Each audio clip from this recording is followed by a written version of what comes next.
Hey, what's up everyone? Welcome back. Welcome back to another video here about sign pricing. This is really a compelling factoid about this industry in general.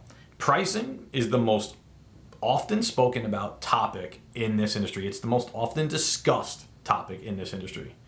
Video here, we're going to continue that trend here when discussing sign pricing 201 and discuss two more commonly used pricing methods that you can implement in your sign and print shops today. Let's go.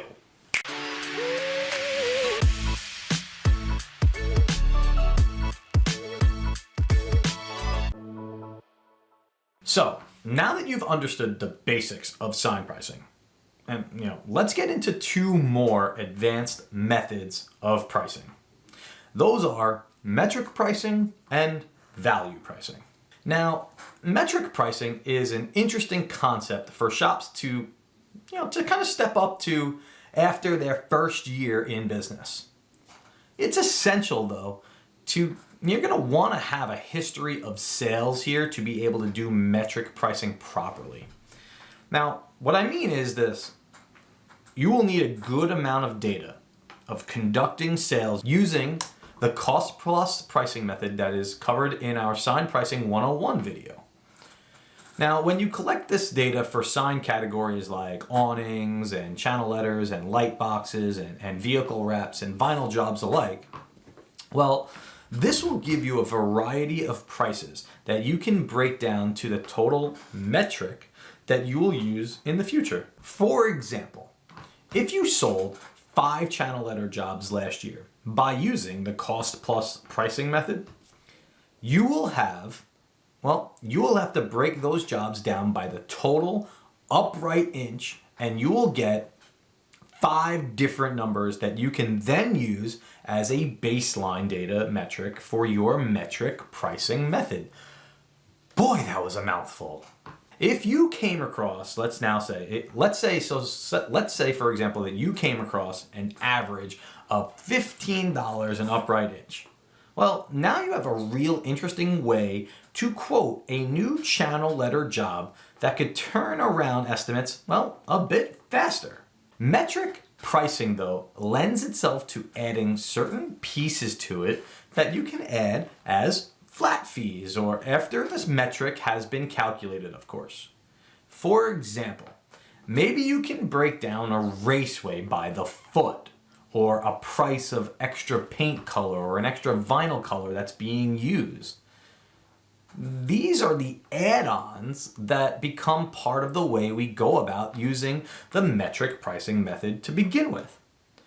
But as I said, you will definitely need to use the data that you've accumulated over the first year in order to get your baseline metric first. So once you have these metrics and these add-ons all figured out and all worked out, you can easily formulate a product inside of Shopbox that these metrics built out for you and for your staff, so that you can easily identify the correct questions and can turn quotes around pretty quickly inside of Shopbox. Now, I've been using metric pricing now for many years, but I definitely would not have been able to come across this without cataloging what the average prices were over a series of sales data over a length of period of time. So you're definitely going to want to do the research first before coming up with a metric that works for you and your sign or print shop. The second pricing option now to introduce you to is what we call here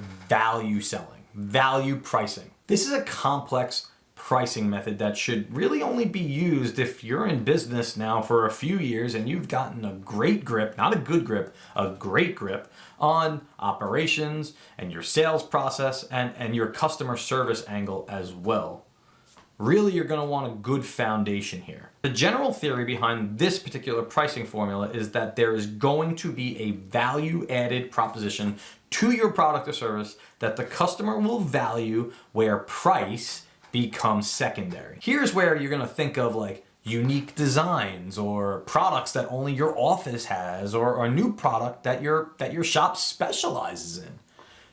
Typically this is where the value lies, and customers need to know it. Maybe you're the only authorized reseller in your area. Maybe your design is a design that just blew them away and they wanted to go with it because the other designs weren't enough to snuff.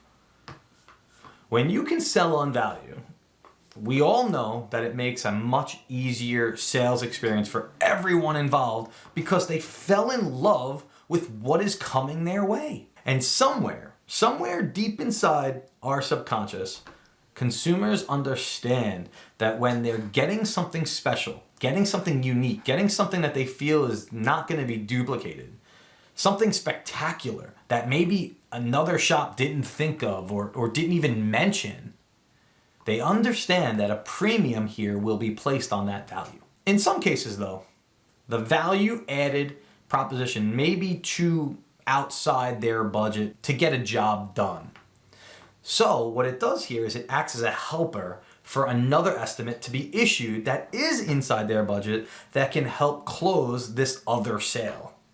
Now, this is usually where a good, better, best sales presentation will be implemented, and you'll let, this particular customer know who's, by this point, you've already built up enough trust with, that you're the person that they want to choose and that you're the person that they want to consider for their sign and print guide for life.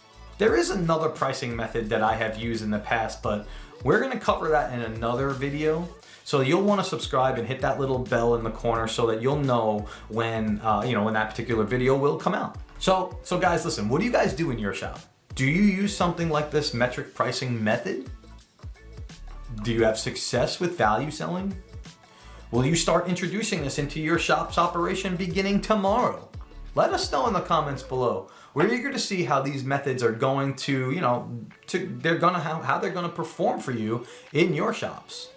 And remember, if you get really good at the metric pricing method, we have some really interesting videos here on how to create products within Shopbox that can make the use of Shopbox a little bit more better for you and your business.